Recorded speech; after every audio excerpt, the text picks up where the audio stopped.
अस्सलाम वालेकुम। उम्मीद है कि आप लोग खैरियत से होंगे।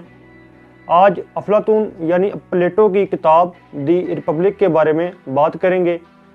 ये जो अफलातून था ये यूनान का रिहायशी था, वहाँ का बहुत बड़ा स्कॉलर था।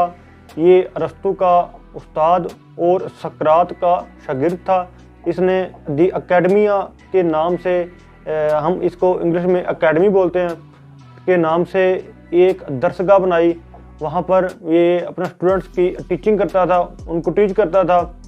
और इसने ये जो किताब लिखी द रिपब्लिक, इसमें ये स्टेट को रन करने के लिए कुछ गुर बताता है, कुछ अपने आइडियाज़ बताता है कि एक जो स्टेट है, एक जो रियासत है, उसका जो निज़ाम है उसको इफ़ेक्टिवली मतलब कैसे मतलब रन किया जाता है।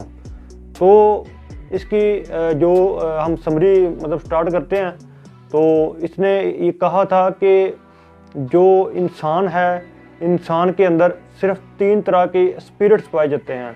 इंसान के अंदर सिर्फ 3 तरह की क्वालिटीज़ पाई जाती हैं। एक क्वालिटी है रीज़न की, दूसरी है एपेटाइट की, तीसरी है पेशन की। इसने इंसान की जो इंसानियत की खूबियाँ हैं उनको 3 मतलब काइंड्स के अंदर डिवाइड कर दिया था। इसने कहा था कि जो रीज़न वाला बंदा होगा वो स्टेट्समैन होगा, वो हुकूमत करने वाले लोग होंगे, अरिस्टोक्रेट होंगे। जबकि एपेटाइट वाला जो बंदा है, यानी जिसके अंदर भूख की जो हुस्नत है वो होगी, वो होगा उनका फार्मर। अब फार्मर के अंदर एक कुछ लोग कहते हैं कि वहाँ के जो मजदूर थे और ये जो सारे जो यानी काम करने वाले लोग थे, वो सारे इसके अंदर इस कैटेगरी के अंदर इंक्लूडेड थे। फिर ये कहता है कि जिनके अंदर पेशेंस ज़्यादा होगा वो सिपाही बनेंगे और जाके बॉर्डर पे वो जंग लड़ेंगे।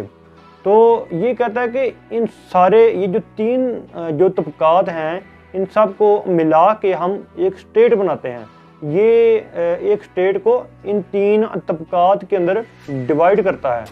इसके लिए इसने एक एजुकेशन का जो सिस्टम है वो भी इंट्रोड्यूस करवाया था। ये कहता था कि जो एजुकेशन है वो 6 साल से लेकर 18 साल की उम्र तक जो होगी, उसके बाद 18 साल की उम्र में एक इम्तिहान होगा, जो उसमें मतलब फेल हो जाएंगे वो बनेंगे ये जो किसान हैं वो बनेंगे। और उसके बाद 20 साल की उम्र में एक दोबारा इम्तिहान होगा, जो उसमें फेल हो जाएंगे वो सिपाही बनेंगे। जो पास हो जाएंगे उनकी 20 साल से लेकर 35 साल की उम्र तक उनकी मज़ीद जो स्टडी है वो होगी, और वो 35 साल की उम्र में फारग अल तहसील होंगे। फिर वो रियासत का जो मतलब निज़ाम है वो चलाएंगे, वो स्टेट्समैन बनेंगे, वो हकूमती जो तबका है वो बनेंगे। उनमें से ही एक कुछ ऐसे लोग होंगे जो मतलब 35 साल की उम्र से भी आगे अपनी स्टडी को वो कंटिन्यू करेंगे, और 50 साल की उम्र में वो फ़र्ग अल तहसील होंगे। और उसमें वो जो 50 साल की उम्र में मतलब फ़ारग होगा बंदा, वो होगा फ़िलासफ़र किंग।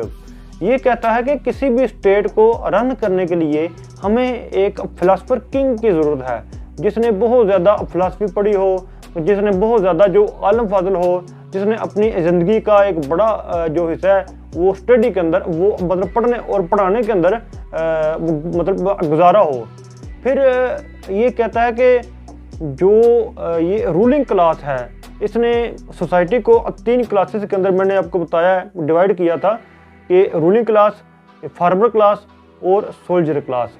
इसने ये कहा था कि ये जो रूलिंग क्लास है, जो हुक्मरान तबका है, इनके अंदर communism of wives and communism of property होगी। यानी कि ये इसका एक आइडिया है। ये जो मतलब फिलासफर है अफलातून हम जिसको बोलते हैं, ये उसने एक आइडिया दिया था। ये उसका है एक ये उसकी किताब के अंदर लिखा हुआ है कि जो हुकूमती लोग होंगे उनकी जो बीवियां हैं वो मुश्तरका होंगी, उनके जो बच्चे हैं वो मुश्तरका होंगे, वो अपनी सेपरेट बीवियां नहीं रख सकते, वो मतलब कम्युनिज्म हो गई। और इसके पीछे इसका ये लॉजिक था कि जी अगर फैमिली होगी तो वो फैमिली के लिए कोई लालच होगा, और उनकी फैमिली नहीं होगी, उनकी फैमिली जो है वो मुश्तरका होगी। तो वो यूनान के बेहतरीन मर्दों और बेहतरीन औरतों के आपस में जो मीटिंग है वो करवा के बेहतरीन बच्चे वो पैदा करना चाहता था।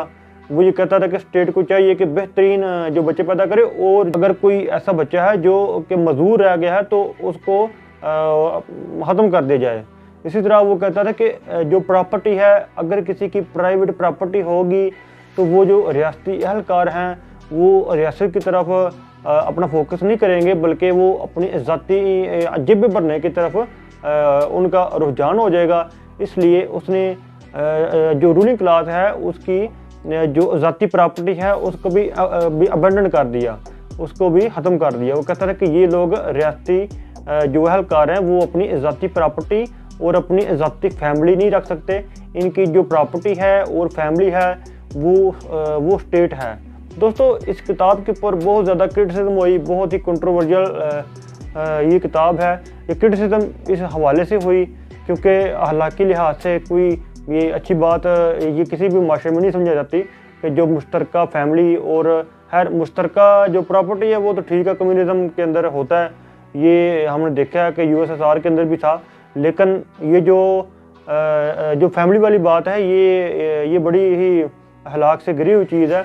लेकिन उसने एक आइडियल जो स्टेट है उसका उसने एक हमें कॉन्सेप्ट दिया था कि ये आइडियोलॉजिकल है, ये रियलिटी के ऊपर बेस नहीं है, ये उसके ख्यालात से किताब द रिपब्लिक के अंदर उसने लिखे हैं। ये किताब डायलॉग्स के ऊपर मुश्तमिल है। इसके अलावा वहाँ पर एक बड़ी आबादी ग़ुलामों की उस वक्त हुआ करती थी, वहाँ पर ग़ुलाम बड़े थे। ये जो ग्रीस था वहाँ पर ग़ुलामों की एक बड़ी एक आबादी थी और ग़ुलामों का बड़ा उनकी इकानमी के ऊपर रोल था, इफ़ेक्ट था। लेकिन ये ग़ुलामों का जिक्र करना ही भूल गया। इसने तो कोई ग़ुलामों का जिक्र नहीं किया कि अगर स्टेट है वो आप 3 जो क्लासेस हैं उनके अंदर आप स्टेट को मतलब डिवाइड कर रहे हैं, तो जो एक बड़ा जो मतलब तबका था वो ग़ुलामों के ऊपर मुश्तमिल था, तो ग़ुलामों के इसने कोई बात नहीं की। इसके अलावा ये हमें ये नज़र आता है कि जो एजुकेशन सिस्टम है वो ही एक बेसिस है कि जो मतलब पढ़ेगा वो बन जाएगा, वो रूलिंग क्लास में आ जाएगा और वो सिपाही बन जाएगा और वो फार्मर बन जाएगा। इसने जमहूरियत की कोई बात नहीं की। ये कहता है कि जमहूरियत नहीं होनी चाहिए, एब्सोल्यूटिज्म हो। ये जो इसका फिलासफी किंग था ये डिस्पोटिक किस्म का एक रूलर था। ये वहाँ पर जमहूरियत की बात नहीं करता बल्कि अथॉरिटेरियनिज्म की बात करता है। ये जमहूरियत के खिलाफ बात करता है।